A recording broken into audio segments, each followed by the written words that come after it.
Pour nous, un senior, c'est quelqu'un qui a 45 ans et qui va se lancer dans une expérience entrepreneuriale, une expérience de création d'entreprise, de reprise d'entreprise. Et ce senior, en fait, il a des caractéristiques intrinsèques qui lui sont propres, ce qui fait de lui quelqu'un de singulier. C'est quelqu'un qui a un capital social, c'est quelqu'un qui a de l'expérience, c'est quelqu'un qui peut avoir aussi un capital financier, etc., etc. Tous les seniors n'ont pas l'intention de créer, ça vous le savez. Et les seniors, lorsqu'ils créent, ils le créent soit parce qu'ils en ont envie, soit parce que tout simplement c'est par nécessité. Un senior qui en a envie, c'est tout simplement typiquement le senior qui a travaillé toute sa vie, qui n'a plus de contraintes familiales, les enfants ont quitté le cocon, et là en fait il va avoir de la liberté et surtout il va avoir moins de contraintes financières. Ce qui fait que il va se dire à un moment donné de sa vie, peut-être c'est le moment d'aller vers ses vrais hobbies, ses vraies motivations.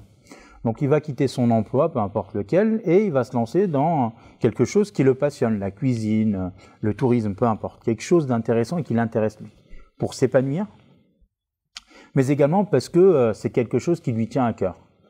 De l'autre côté, on a les autres seniors qui sont, eux, plutôt dans dans un spectre de contraintes. Ça veut dire quoi? Ça veut dire un senior qui, à un moment donné, vous savez très bien que les seniors, plus ils avancent, entre guillemets, dans l'âge, plus ils coûtent cher à l'entreprise.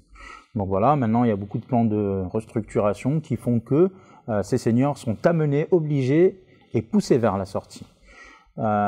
Certains seniors se voient dans l'obligation, pour maintenir un certain niveau de vie, de créer leur propre emploi. Parce qu'effectivement, c'est compliqué de trouver, et ça on le sait, de trouver un emploi après 45, 50 ans, 55 ans, c'est encore plus dur. Plus vous avancez dans l'âge, plus c'est compliqué. Et à ce moment-là, par contrainte, il crée son entreprise. Il crée son entreprise pour des raisons tout simplement, principalement pécuniaires. Alors bien sûr, le senior, comme vous le savez, c'est un public désavantagé certes, mais c'est un public qui est plein de surprises, de bonnes surprises. Le senior, il a de l'expérience. Donc qu'est-ce qu'il va faire généralement? Il va essayer tout simplement de transmettre sa connaissance. Il va aussi développer en fait quelque chose qui est particulier des seniors, c'est ce qu'on appelle la postérité. C'est créer aussi quelque chose qu'il va essayer bien évidemment de transmettre à ses enfants, à ses petits-enfants, et c'est quelque chose qui va perdurer dans le temps, même après sa mort. Et donc c'est la recherche de l'éternité quelque part, une forme de reconnaissance, c'est de la postérité, une forme de générativité aussi, on peut appeler ça. Autre particularité, j'aime bien revenir là-dessus, qui est moins gaie par rapport à ce que je viens d'évoquer, c'est en fait la mort. Vous êtes senior, plus vous augmentez, entre guillemets, vous avancez dans l'âge, plus vous sentez effectivement que la fin est proche. Il développe une anxiété face à la mort. Et cette anxiété face à la mort, elle va agir sur son comportement.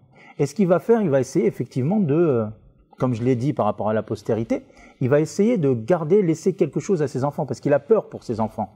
Et il a aussi envie d'assurer un quotidien, parce que, supposons que je prends l'exemple d'un retraité, il commence à être vieux, un senior, il a peur de la mort quelque part. Donc qu'est-ce qu'il va faire? Il va essayer de maintenir ce qu'on appelle une forme de continuité. Il va tenter par tous les moyens, effectivement, de remplir son quotidien.